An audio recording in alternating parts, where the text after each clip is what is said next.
Chairman PTI barrister Gauhar ने कहा, बानी पीटीआई को कुछ हुआ तो सिस्टम नहीं, पूरा पाकिस्तान हिल जाएगा। बानी पीटीआई का जेल में होना सबसे बड़ा क्राइसिस है। ये बताएं, बानी की बीमारी क्यों छुपाई?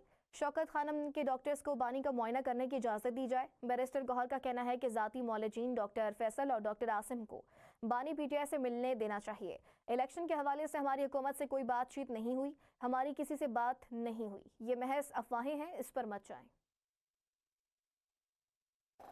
इस हवाले से आपको बताएं कि पाकिस्तान शौकत खानम के डॉक्टर्स को बानी का मुआयना करने की इजाज़त दी जाए। बैरिस्टर गौहर के मुताबिक कहा जा रहा है कि इलेक्शन के हवाले से हमारी हुकूमत से कोई बातचीत नहीं हो रही है।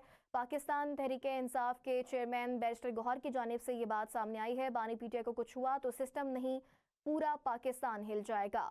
बानी पीटीआई का जेल में होना सबसे बड़ा क्राइसिस है और बानी को पिम्स लाया गया, ताहम हमें इस चीज़ का इल्म नहीं था। बताएं, बानी की बीमारी को क्यों छुपाया गया? चेयरमैन पीटीआई बैरिस्टर गौहर ने यह सवाल उठाया है कि बताएं कि बानी की बीमारी को क्यों छुपाया गया। शौकत खानम के डॉक्टर्स को बानी का मुआयना करने की इजाज़त दी जाए, जबकि जो ज़ाती मौलजीन हैं डॉक्टर आसिम और डॉक्टर फैसल, उनको भी इजाज़त दी जाए। इलेक्शन के हवाले से हमारी हुकूमत से कोई बातचीत नहीं हो रही। बानी पीटीआई को कुछ हुआ तो सिस्टम नहीं, पूरा पाकिस्तान हिल जाएगा।